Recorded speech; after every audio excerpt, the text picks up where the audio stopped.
자, 2021년 14번 문제를 풀어보겠습니다. 14번 문제는 이렇게 되어 있는데요. 지금 표본 평균, 즉 x바에 대한 분포를 에 대한 질문을 하고 있어요. x바의 분포. 우리가 보통 이거를 표본 분포라고 부릅니다. 물론 x바의 확률 분포라고 해도 큰 문제는 없고요. 거의 유사한 문제가 2019년에 4번 문제에 나와 있어요. 어떻게 보면 2019년 4번 문제가 좀 더 쉽습니다. 그래서 똑같은 문제니까 우리 같이 풀어보도록 하겠습니다. 자, 여기 보는 게 지금 x바에 대한 표본 분포라 그거에 대한 이론부터 간단히 설명드리면 이 문제는 쉽게 풀 수 있습니다.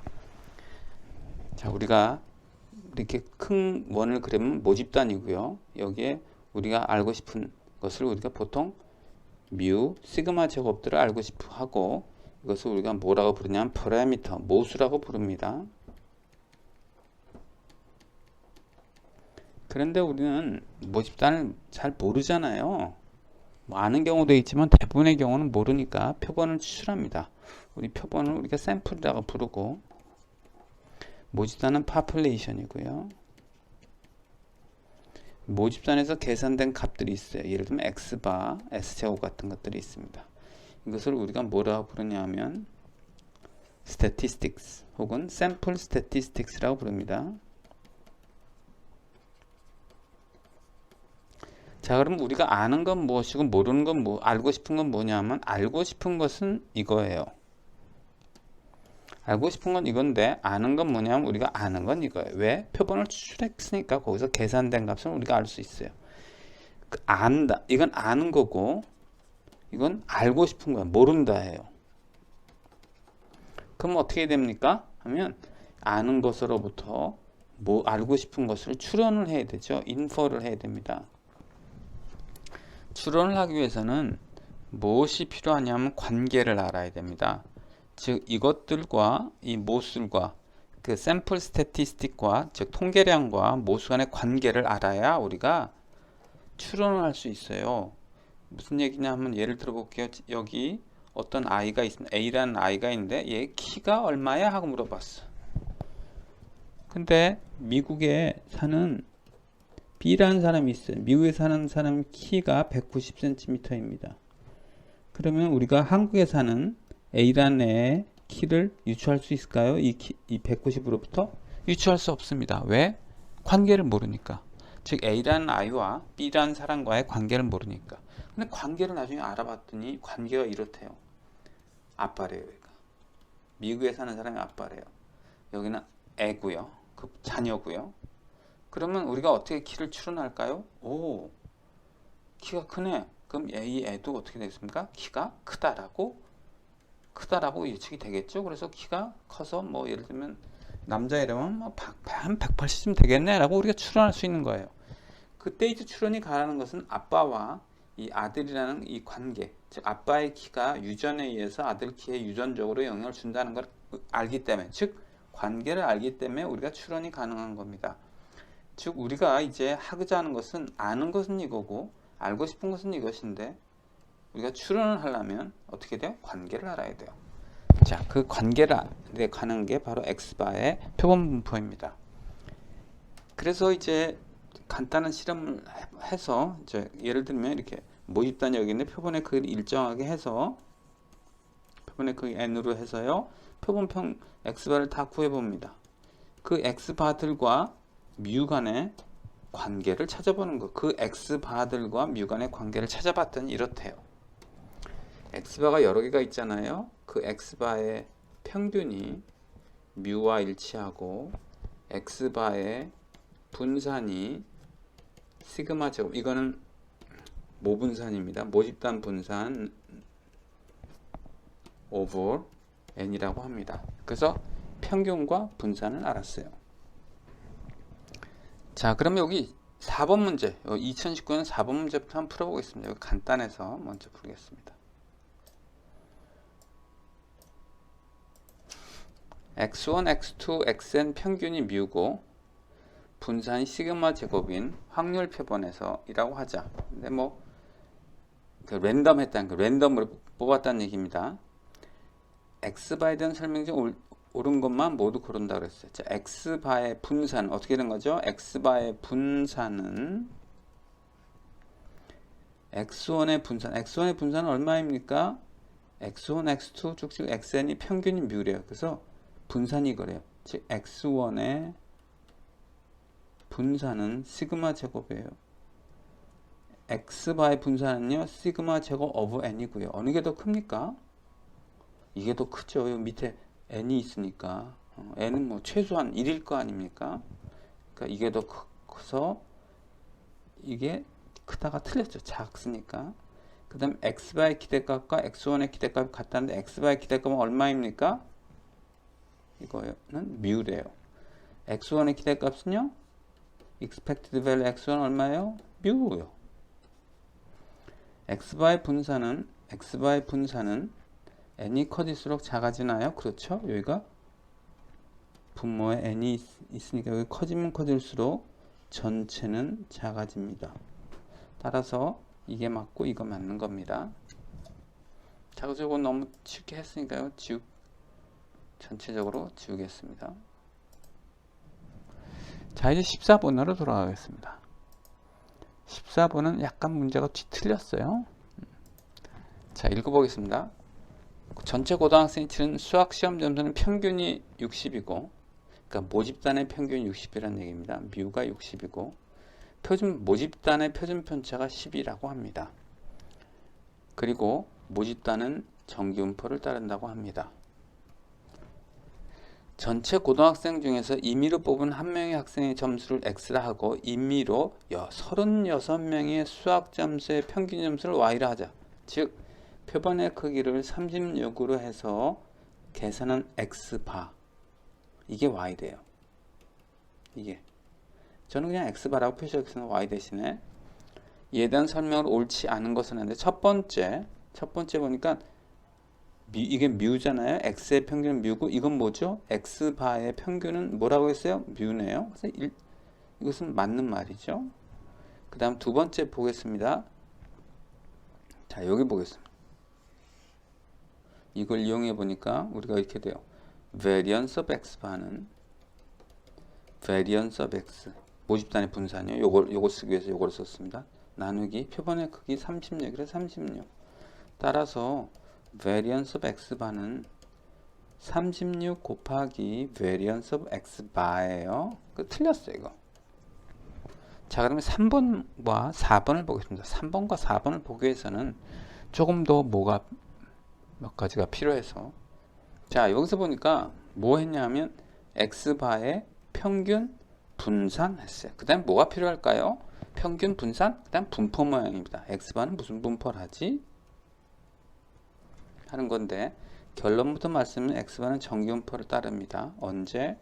if X가 정기분포를 따를 때, 이게 모집단이 정기분포라는 얘기입니다. 모집단이 정기분포를 따를 때 X바는 정기분포를 따르고 혹은 or if 표본의 크기가 크면, 그래서 표본의 크기가 크면 일반적으로는 30으로 해요. 그리고 또 여기 단서가 있는 게 이게 모집단의 크기거든요. 대문자에는 모집단의 크기 스몰은 표본 크기입니다. 크다는 전제하에서 이러면 표본의 크기가 충분히 크면 일반적으로 30 하면 X만 정기분포를 따른다고 합니다. 자, 이 세 가지 보니까 평균, 분산, 분포 모양이었어요. 이것이 X바와 뮤 간의 관계인데 우리가 이거를 X바의 표본 분포라고 불러요. X바의 평균, 분산, 분포 모양 이렇게 되어 있습니다. 자, 그런데 이제 요거는 됐고요. 요 부분에 대해서 간단히 설명이 됐습니다. 모집단이 정기분포를 따르면 무조건 X바는 정기분포를 따라요. 간단한 시뮬레이션을 한번 해보면 이렇습니다. 지금 모집단이 정기분포를 따르고 있습니다. 그래서 소프트웨어 R을 이용해서 제가 표본 X바의 분포를 확인해 봤어요. 자, 모집단이 정규분포를 따르는데 표본의 크기가 2일 때 시뮬레이션이 이렇게 나오고요. 5일 때, 10일 때 이렇게 대충 나오는데 보니까 대충적으로 정규분포랑 비슷하다는 것을 우리가 느낄 수 있어. 그래서 저 말이 맞구나 라는 걸 확인했습니다. 저 말이라는 것은 모집단이 정규분포를 따르면 표본의 크기가 크든 작든 상관없이 X바는 정규분포를 따른다 예요. 그 다음 두 번째 보겠습니다. 자, 이때 뭘 볼 거냐면요, 모집단의 크기가 중요하다는 걸 보려고 그래요. 얘는 크다는 거 중요한 거. 자, 이제 여기서 표본 크기가 일정하게 표본의 크기를 10으로 했습니다. 근데 모집단 크기가 13일 때, 111일 때, 1001일 때죠. 모집단의 크기가 다르죠. 이때 X바의 분포를 봤습니다. 어떻습니까? 이건 정규분포를 따르는 것 같지 않아요? X바가. 왜냐면 들쭉날쭉하잖아요. 근데 이건 굉장히 정규분포랑 비슷할 것 같아요. 우리가 깨달은 건 뭐냐 하면 모집단의 크기가 커야 X바가 정규분포에 따를 가능성이 있겠구나 하는 것을 우리가 알 수 있습니다. 그 다음에 이제 그 다음 필요한 거는 요거입니다. 요거. 자, 요걸 보기 위해서 다음 예제를 한번 보도록 하겠습니다.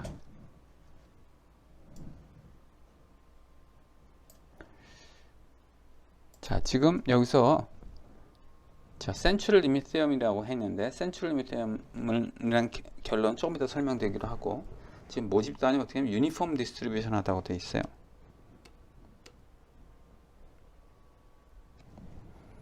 모집단이요 유니폼 디스트리뷰션 해요. 자, 표본의 크기를 1로 해서 시뮬레이션 한번 해보겠습니다. 이게 안 돼.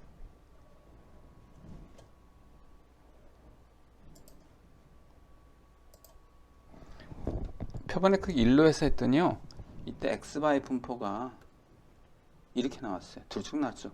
마치 마천루 같죠? 표본의 크기를 제가 20으로 한번 해봤습니다. 이렇게 나오네요. 표본의 크기를 좀 더 크게 해봤어요. 60 했어요. 30으로 하겠습니다. 이렇게 나오네요.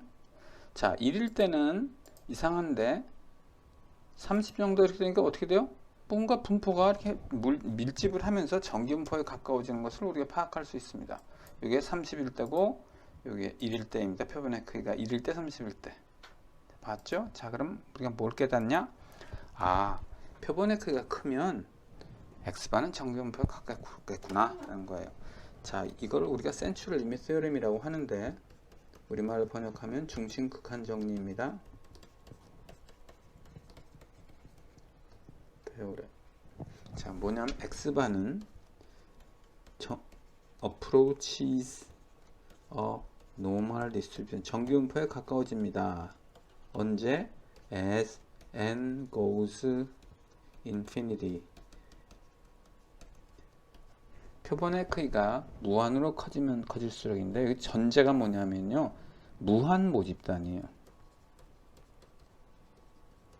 무한 모집단이라는 것은 모집단의 크기가 무한대란 얘기죠. 무한 모집단에서 표본의 크기가 커지면 커질수록 X바는 정규분포에 수렴합니다 라는 뜻이에요.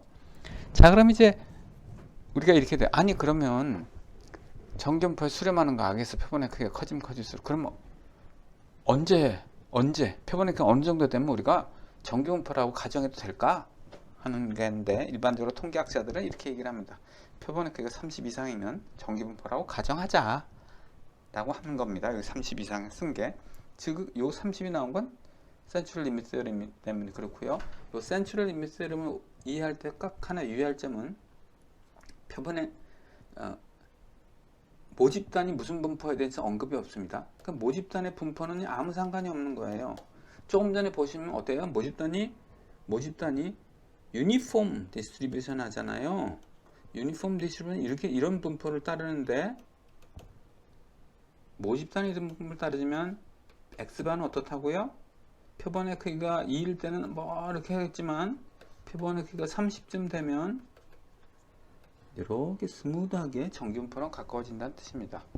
자, 그럼 왜 30이냐 하면 일반 어떤 데는 자료가 구하기 쉬운 데도 있습니다. 예를 들면 일일 주식 수익률 같은 건요, 그냥 쉽게 구해요.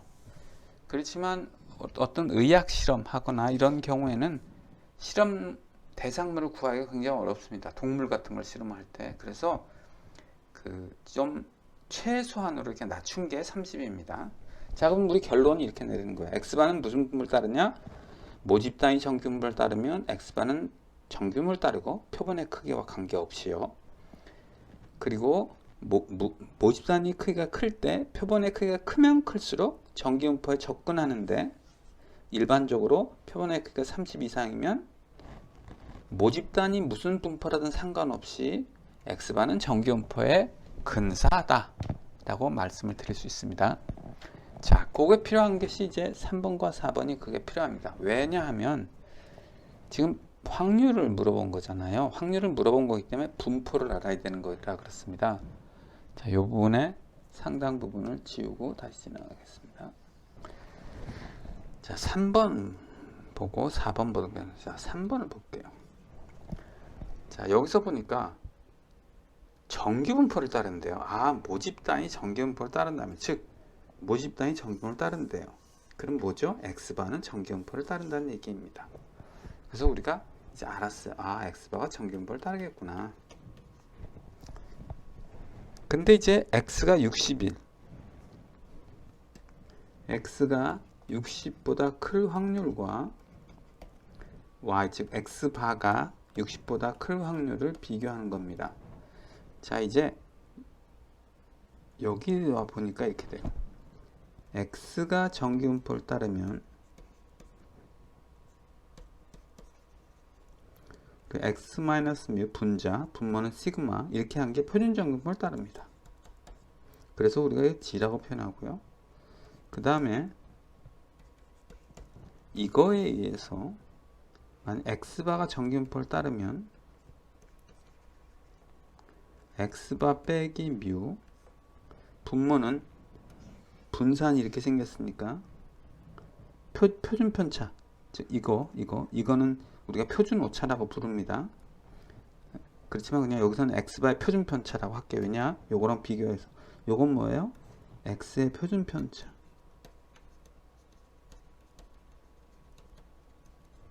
이건 뭐예요? x의 바의 표준 편차인데 우리가 일반적으로 표준 오차라고 부릅니다. 이것이 표준 정규분포를 따릅니다. 그래서 우리가 이걸 g라고 놓습니다. 자, 이제 이 문제를 가보겠습니다. 요걸 계산해 볼게요. 어떻게 되느냐 했더니 그림을 먼저 그리면 x가 정규분포를 하는데 지금 평균이 60이래요. 그래서 60 이렇게 생겼어요. 60보다 클 확률이라고 하면, 그 다음에 요거는 x바고 60보다 클 확률이라 보니까 x바의 평균이 얼마입니까? x바의 평균은 뮤와 일치하니까 뮤가 지금 60이에요. 그렇죠? 60이고 60보다 클 확률을, 이거 얼마예요? 각각 0.5, 0.5네요. 라 똑같네요.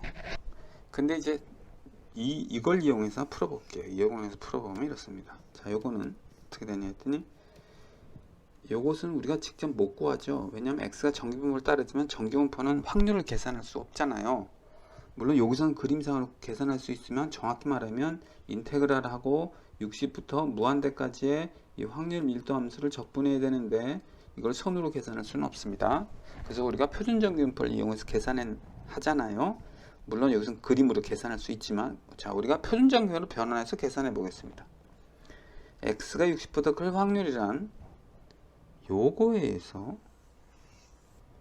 g가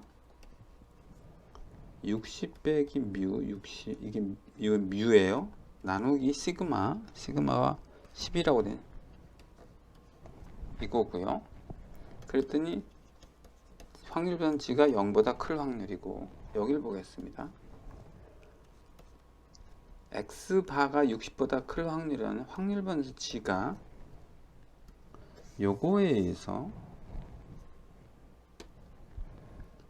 60 빼기 아까 제가 잘못 말했습니다. 요 60은요, 여기는 2 of x라 그렇습니다. 요게 아니고요. 60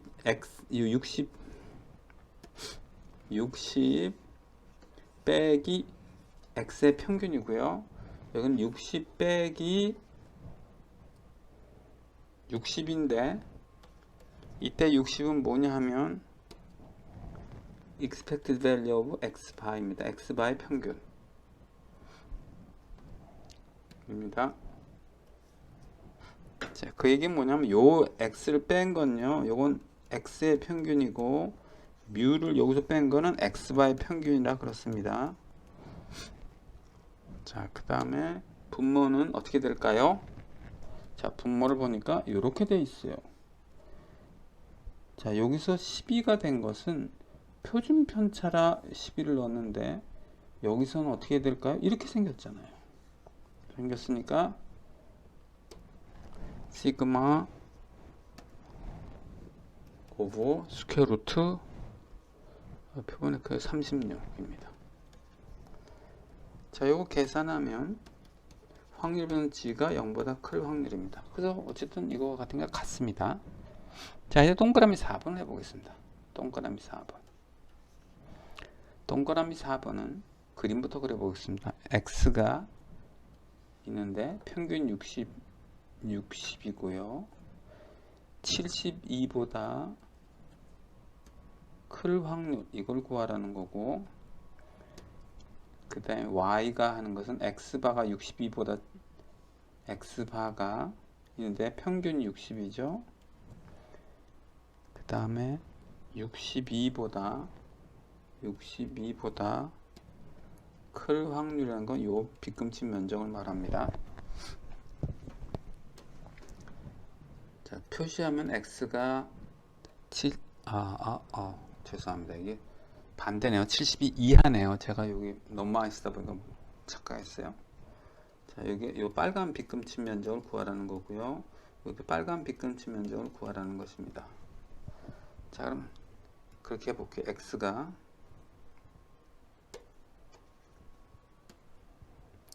72보다 작을 확률은 어떻게 구하냐면 표준 정기분포로 변환해서 확률 변치로 변환합니다. 어떤 식으로는 이 식을 이용해서, 왜냐면 x니까 x 72 마이너스 60 나누기 표준 편차 12 해서 g가 1보다 작을 확률이네요. 자, 이 경우는 한번 보겠습니다. 여기는 x바가 62보다 작을 확률인데 이거를 여기다 쓸게요. 이걸 이용해서 확률 변 g가 뭐보다 작을 확률이냐면 요거 이용해서요. 62 빼기 60 나누기 시그마 12 오버 스퀘어 루트 36 했어요. 그랬더니 어떻게 되냐면 이것을 해서요, 이렇게 됩니다. 그러니까 어떻습니까? 이거 같네요. 그래서 같습니다. 그래서 이것도 맞고 이것도 맞고요.